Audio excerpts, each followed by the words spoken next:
Kraft presents The Great Gildersleeves. Yeah.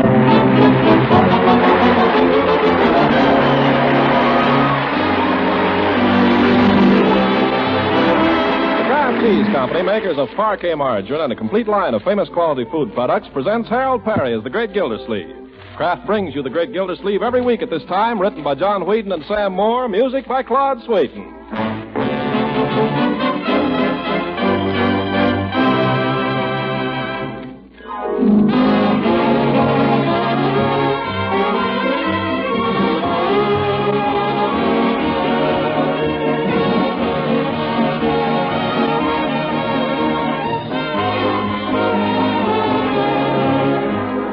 From the Great Gildersleeve in just a moment. When you ladies finish baking those light, fluffy biscuits and those crust-brown dinner rolls the whole family loves, here's how to serve them in grand style. While they're still fresh and piping hot, pop them open and spread with delicious Parquet margarine. Man, oh man, what flavor. Yes, Parquet's fresh, delicate flavor adds a crowning touch that's sure to make any baking treat downright delicious eating. Parquet is a favorite spread for bread, hot toast, and rolls. For pancakes and waffles, too, in millions of American homes. And it's a fine energy food, too, one of the very best you can serve. What's more, Kraft fortifies Parquet so that every pound contains 9,000 units of important vitamin A. So for delicious, satisfying flavor, and for good nutrition, too, serve Parquet as often as you can. Tomorrow, ask your dealer for Parquet, P-A-R-K-A-Y. Parquet margarine made by Kraft. Yes, Kraft makes Parquet.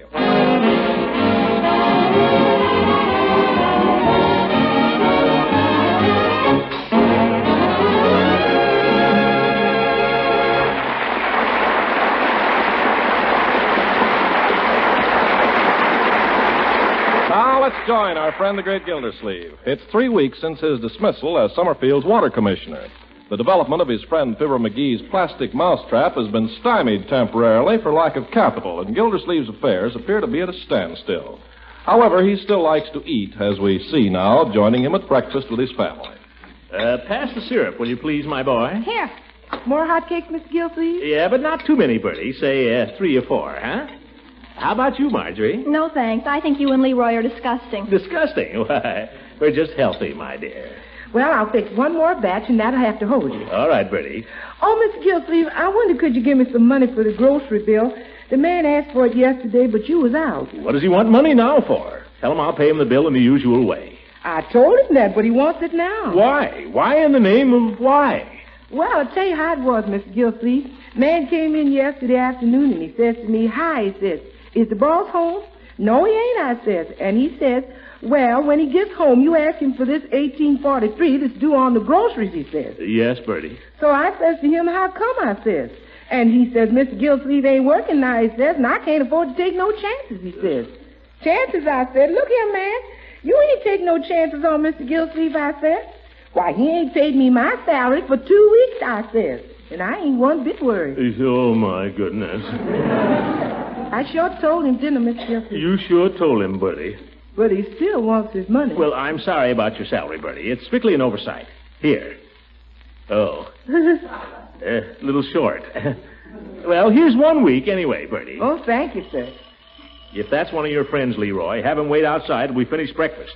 I won't have him watching every forkful I put in my mouth. Oh, it might be Piggy. I'll go see. The darn kids. Why don't they stay home? Maybe it's the grocery man. If it is, he can go right back. And who is it, Leroy? It's a lady, Unc. Here's her card. Oh? Miss Gladys Wheeler. Real estate. What does she want? How should I know? Well, ask her to come in.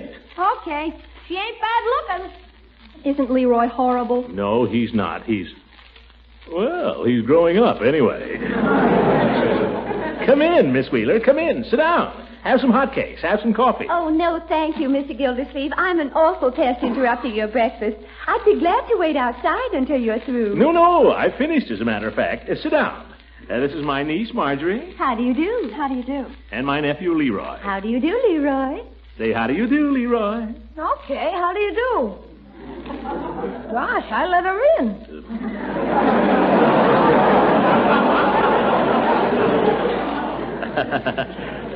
Great kid. What can I do for you, Miss Wheeler? Well, Mr. Gildersleeves, I wonder if you've ever considered selling your house. Selling my house? No, I never had. I don't think I'd be interested. Oh, I don't blame you, I must say. Such a lovely home. Still, I have a client who's authorized me to offer you $12,000 for it. $12,000? Leroy. But Uncle Mort, it only cost $7,000. You children leave the room, please. Miss Wheeler and I are talking business, and you don't know anything about it.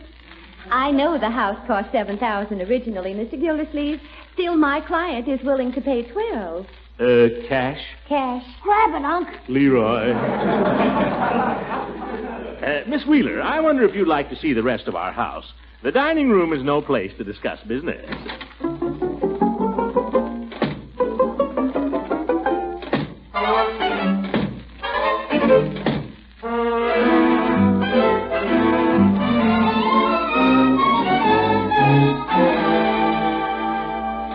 And here we are back in our living room. I guess you've seen everything in our humble abode. Oh, it's all so nice and homey. Oh, yes, but I've been thinking of making a change. Man ought to move once in a while. Then you'll be dropping in at my office this afternoon to sign the contract. Oh, yes, I'll be there. Honestly, Mr. Gildersleeve, it's a pleasure to do business with a man who knows his own mind. Well, I've always liked to make decisions quickly. Bingo, that's me. I'll bet you're a wonderful executive. Oh, you think so? Well, most men would have to consult their wives. Haven't got one. Really? Oh, no, sir. Footloose and fancy-free, full of beans, and well, I make my own decisions. Well, at least most men would have to consult lawyers and goodness knows who. Why should I pay my lawyer a fee on such a simple deal as this? The old goat, he'll be surprised. Mr. Gildersleeve, as I said before, it's a pleasure to do business with you. Well, it's the same to you, Miss Wheeler. Say, do you ever like to, Do I like to what? let it go. I'll be in your office this afternoon. Oh, that's fine. Thanks, Miss Gildersleeve. Oh, thank you. Goodbye, Miss Wheeler. Goodbye. Yeah. By George, she's so cute it's a shame to take advantage of her. Still, it's not her money. What's that? Hey, Uncle, you gonna sell a house, huh? Are we gonna move? Well, I agreed to sell it, my boy. I'll sign the papers this afternoon. Hey, Marge, we're gonna move. Leroy. Marty, we're gonna move. Leroy. Hey. Subside, please, Leroy. Of course, you understand you children will have to give your consent. I'm only the trustee. Well, I'll okay the deal. Leroy, what were you hollering just now? Uncle's selling the house, Bertie. We're gonna move. Isn't that swell? My. Is it true, Uncle Mort? Are you really gonna sell it? If you approve, my dear, the house really belongs to you and Leroy. Oh, sell it. Sell it and buy a new one. I know just the house. Well, maybe we ought to talk about it a little. I hope you realize your uncle is making a pretty smart deal. Oh, sure. You know, I ought to go into the real estate business myself. It's a lot easier than I thought. Yeah, all you do is you buy a house for $7,000 and sell it for $12,000. Well, the whole trick, my boy, is to know values. Know values and make decisions quickly. If I'd been the kind of a man that fools around, can't make up his mind, she might have bought some other house. I told you to grab it, Unc. Sure, but what do you know? I know how much is 7 from 12. Are you sure? No, children. Uncle Mort, could we buy the Weston's house? It's not very big, but it's cute. Oh, yes, it's a nice house. Very nice. It has 2 bathrooms. I get awfully sick of waiting for you to finish shaving every morning. What about me hanging around while you take those bubble baths? I do not take bubble baths. You took one last week. You left a lot of bubbles in the tub, too. I did not. You did so. If that will do, children. The Weston house might be very nice, Marjorie. Probably get it for $6,000, maybe $5,000. Or how about something out in that new subdivision? Oh, I'd love to live in Shady Oaks. The houses are all new out there. The kitchens are nice out there, too. Post-war style. Oh, the Nielsens have a lovely English cottage out there. 2 bedrooms and 3 bathrooms. Only 2 bedrooms? Oh, Bertie'd love the kitchen. Yeah, I'd love it, but I wouldn't want to sleep in it. Yeah, I don't think I'm going to sleep in the bathroom either. Yes. We'll need something a little bigger than 2 bedrooms, Marjorie. But don't worry, there are dozens of houses in town that'll be fine for us. Let's get a great big house. We don't need a mansion, my boy. As long as there's plenty of bathrooms. It'd be wonderful to have a house with a powder room. Powder room? Every house in Hollywood has a powder room and a rumpus room. Wouldn't you like a rumpus room, Uncle Mort? Why not? Yeah, let's have a rumpus room. If I'm going to clean all these rooms, I hope there's a restroom.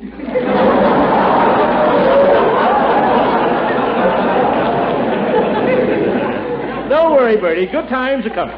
You know, ever since that real estate woman walked in here this morning, I felt that everything was going to be fine.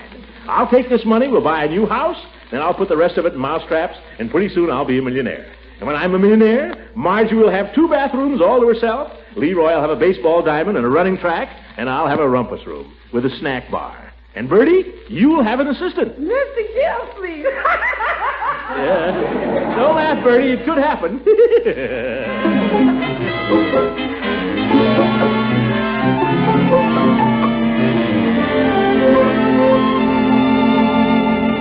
This is just a standard form sale contract, Mr. Gildersleeve. It provides that you vacate your house within 30 days. 30 days? Well, that's customary. Oh, but of course I don't have to tell you. I can see you've had real estate dealings before. Oh, yes, plenty of them. Would you care to use my pen or... Maybe I ought to just glance through the rest of this. Oh, by all means, take your time. Oh, thank you. You're a smart girl, Miss Wheeler.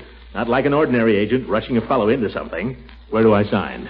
Right here. Oh, yes. Throckmorton P. Gildersleeves. And the duplicate copy. That's the one I keep. That's right. Rock. Oh, pen's gone dry. Oh, sorry. Here's another one. Oh, wonderful. 2 pens. Well, Throckmorton P.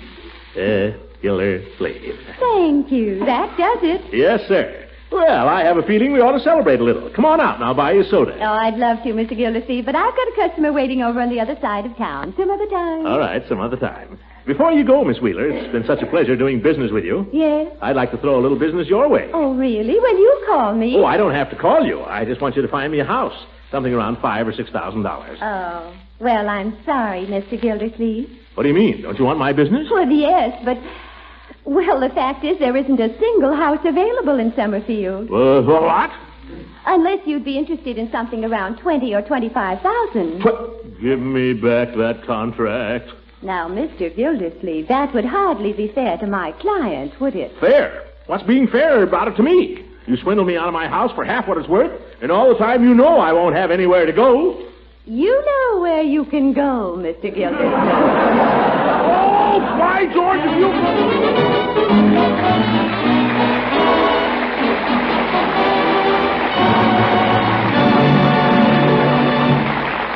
Greg Gildersleeve will be with us again in just a few seconds.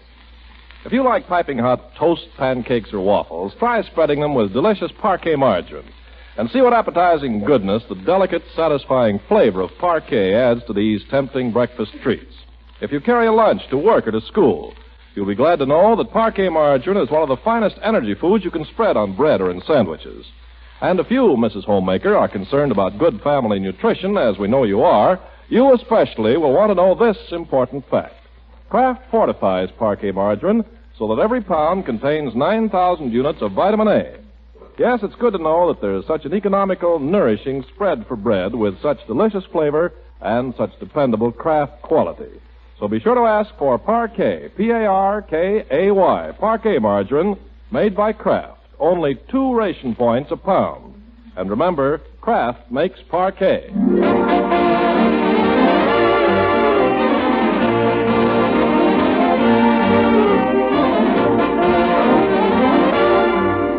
Now let's get back to the great Gildersleeve, who's really painted himself into a corner. Having sold his own house for a good price, he can't find another to move into at any price.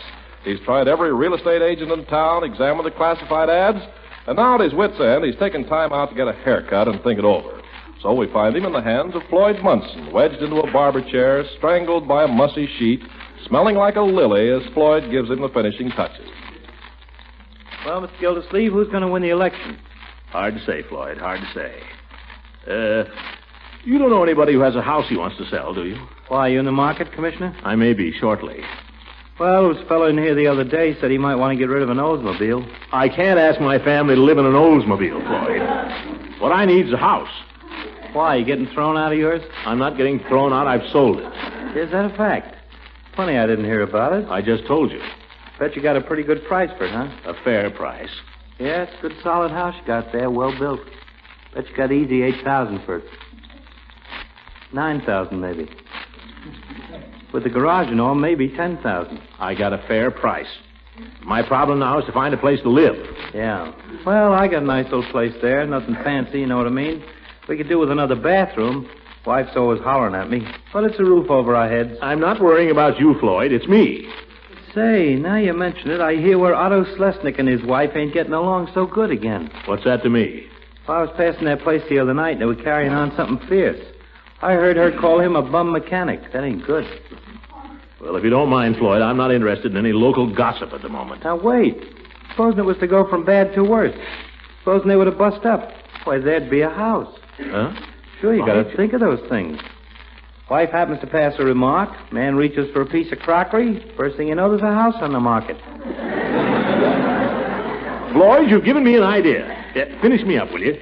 Practically done now. Great. Of course, if you're thinking of that house of Otto's, it's only got 5 rooms. Why'd you tell me about it? I need at least 7. Well, it's only an idea. Maybe if you was to look around and sort of keep your ear to the ground. Know what I mean? After all, life's no bed of roses. And Otto and his wife, they're not the only lovebirds in town. If there was only some way. Just because a man opens the door for his wife or carries the groceries home for her, you don't know how he treats her when he gets her there. Floyd, how are the Thompsons getting along these days? Oh, I'm afraid that's all straightened out. Her mother finally went home. Oh, blew over. Oh, yeah. Of course, maybe I oughtn't to say this. No? What? Well, I don't know this. I only heard. But it seems where Doc Pettibone came home at 4:30 the other morning, and she put the bolt on the door and wouldn't let him in. Doc Pettibone, eh? Always wondered how he stood it. It's not a bad house, either. Well, that's only what I heard. But where there's smoke, there must be fire, you know what I mean? By George, I know where I can find out, too. Let me out of this chair, Floyd. There you are, Commissioner. Thanks, Floyd. Thank you very much. Well, if it ain't Fred Kelly. What happened, Fred? No cracks, please. Where'd you get the black eye, Fred? Ran into a door in the dark. Oh, that's too bad. Too bad. Let me know if you hear anything, Floyd. Uh-huh. So long.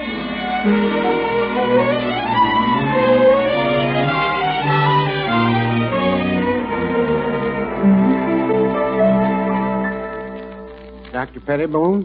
Why, yes, I do most of his prescription work. I know that, Peavy, but have you seen him? Yes, I have. As a matter of fact, Mrs. Peavy and I played bridge with the doctor and his wife last night. You did, really? Well, how did they seem? Well, they seemed fine. Why? You didn't notice anything? Notice anything? I mean, you didn't feel any undercurrent there? They seemed to be getting along all right? Why, yes. No kicking each other under the bridge table or anything? No, why? Nuts. Why do you ask, Mr. Gildersleeves? I've got to find a house, Peavy. I've got to find one right away. Is this for yourself or for a friend? For myself, naturally. For my family. We'll be out on the street in 30 days if I don't find one. Oh, dear. I don't like to pry, Mr. Gildersleeve, but was it trouble with the mortgage? No, it was trouble with a woman. Oh, that again. The woman deceived me, Peavy. They'll do it every time. Well, I wouldn't say that. Not every time. This one was a real estate agent. I thought if I sold my house for $12,000 and bought another for $5 or $6, I'd make a fair profit on the exchange. But she didn't tell me there aren't any other houses. She didn't tell me that. Have you thought of renting a house? Yeah, and so has everybody else. I've even thought of stealing a house, Peavy. That's why I asked you about Doc Pettibone. I heard things weren't so rosy there, and I thought maybe... Say, how many rooms you got in your house, Peavy? Mrs. Peavy and I are very happy where we are, Mr. Gildersleeve. Yeah, I didn't think so. You don't know anybody who's leaving town or anything? No, I'm afraid I don't. The doctor hasn't happened to mention anybody who's on the anxious list. Not that I can recall. Perhaps if you waited till the winter season. What? I can't, Peavy. I've got to have a house right away. I can't find one for love or money. Speaking of love... Yes? It's too bad you and Mrs. Ransom didn't hit it off there a while back. Why do you say that? Well, I always thought Miss Goodwin very attractive, but that place where she lives is a little small. Peavy, I told you I'm all through with that stuff. No more of it. I'll never have anything to do with a woman again as long as I... Still, that's a nice house Leela's got there.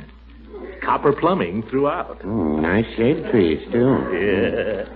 Peavy, I wonder. What? I wonder if Mrs. Ransom wouldn't like to go back to Savannah. After all, she's a long way from home up here, Peavy. She could sell me her house and go down there and buy a little old plantation. Enjoy some of that southern comfort. Get some of that old corn pone. Hear those old banjos ringing. Man, I'd almost go with her.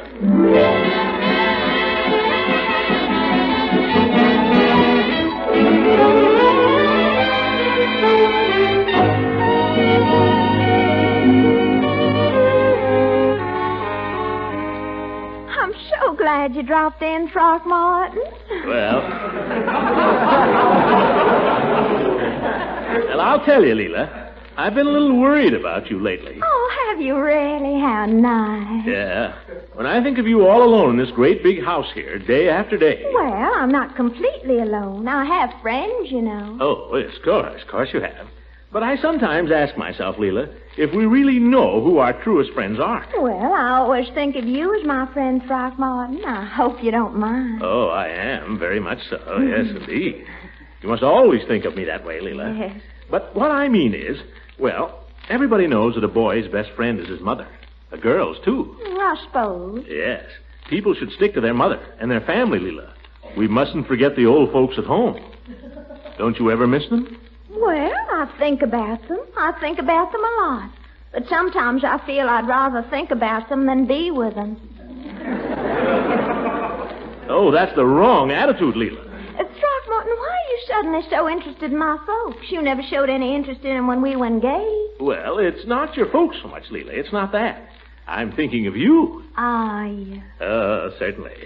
You don't realize, Leela, you're a Southerner. You were born in the South. It's in your blood. Don't you hear it calling? Not at the moment. Leela, think of it. Moonlight and honeysuckle. Soft summer breezes. Those old banjos ringing. I haven't heard a banjo in the South in 15 years. Well, you could take one down with you. Think of that Southern cooking, Leela. Think of it. I am thinking of it. And you're thinking of something, too. Yeah, I wonder what it is. I don't know what you mean. Oh, yes, you are. I'm thinking of you, Leela. So far from home. Living all alone up here in this great big house. By the way, how many rooms has it got? 7. Ever have any water in the cellar? Not a drop. Remarkable. Just the same, I worry about you here, Leela. Oh, that's very sweet of you, Throckmorton, to worry about me, but I don't worry. Well, you should. Such a big house for such a little girl. 7 rooms, you say? I never worry because I know that if anything should happen, if I should ever need protection, you're right next door. That's just it, Leela. I may not be next door. Throckmorton, you're not leaving town. Well, that depends. Depends on what? It depends on you. Oh, gracious. I mean, here you are living all alone in a great big house, and here I am. I don't know how to say it. Oh, Throckmorton, you're such a dear, sweet, clumsy fool. Why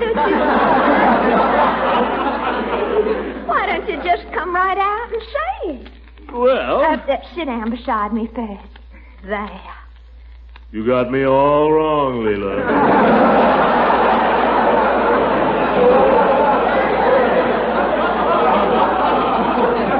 Well, I'll take my chances on that. Now, what is it you wanted to say to me? Leela, why don't you go back to Savannah? Why don't I'd pay you a good price for your place, Leela. I'd pay you as much as it cost. You see, I gotta have a house. I sold mine. Oh, now, Leela, you're not going to cry, are you? Leela, don't cry. It was only an offer, Leela. No harm in an offer. I didn't mean to hurt you. I take it all back. Keep your house, Leela. I just thought you'd like to go back home and get some of that fried chicken. Smell some of those oleanders again. Hear those old banjos ringing. I hate banjos!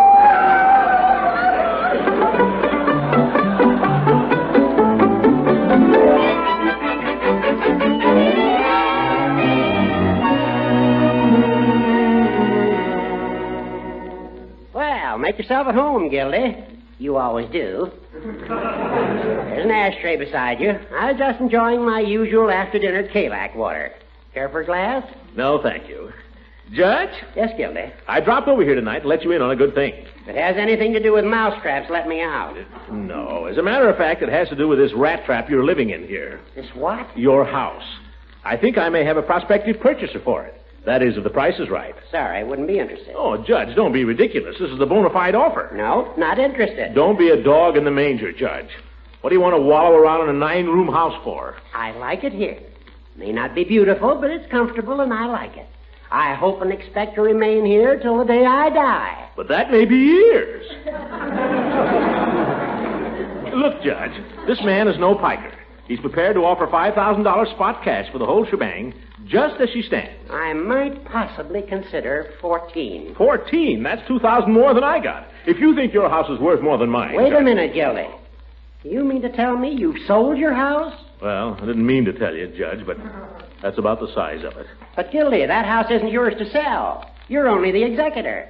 It's held in trust for Marjorie and Leroy. Well, I consulted them before I did it. Oh, you did? Well, why didn't you consult me? Well, doggone it, Horace. Every time I consult you about anything, you send me a bill. Oh, well, that's it. What am I going to do, Horace? I've sold the house and I can't find another one. Are you asking me what to do? Well, I'm asking you. I'll bill you, so help me, I'll bill you.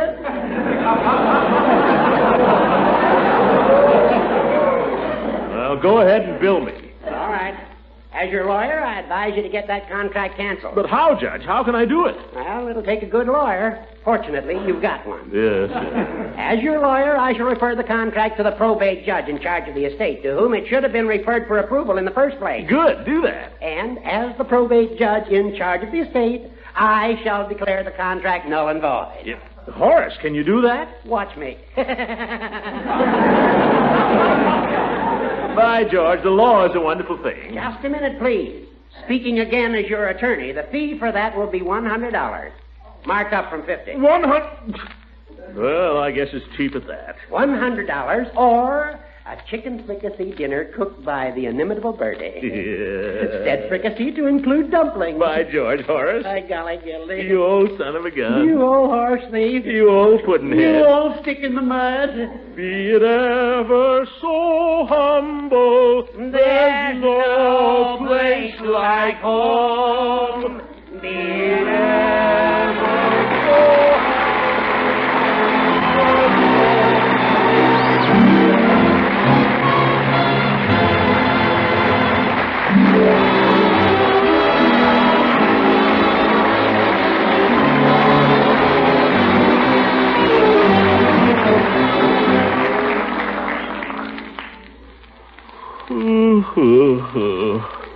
my own little bed in our own little house.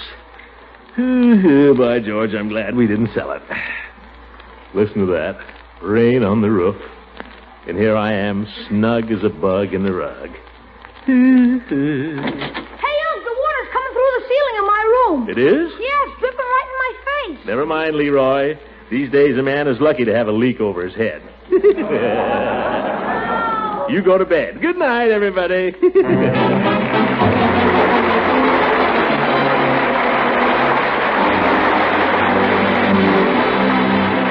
Music on this program was directed by Claude Sweet, and this is Ken Carpenter speaking for the Kraft Cheese Company, makers of parquet margarine and a complete line of famous quality food products. Kraft invites you to listen in again next week at the same time for the further adventures of the great Gildersleeves.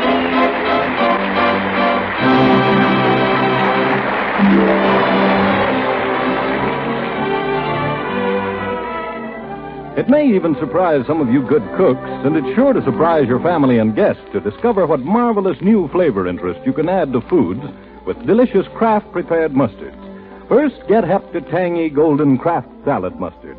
It's something really quite special in a salad mustard.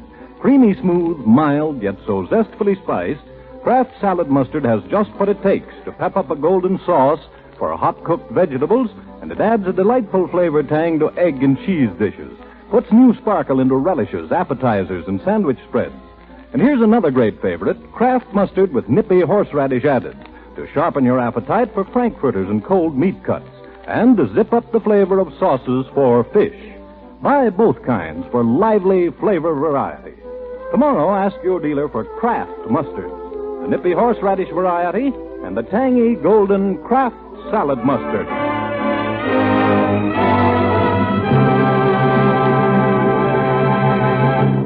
This is the National Broadcasting Company.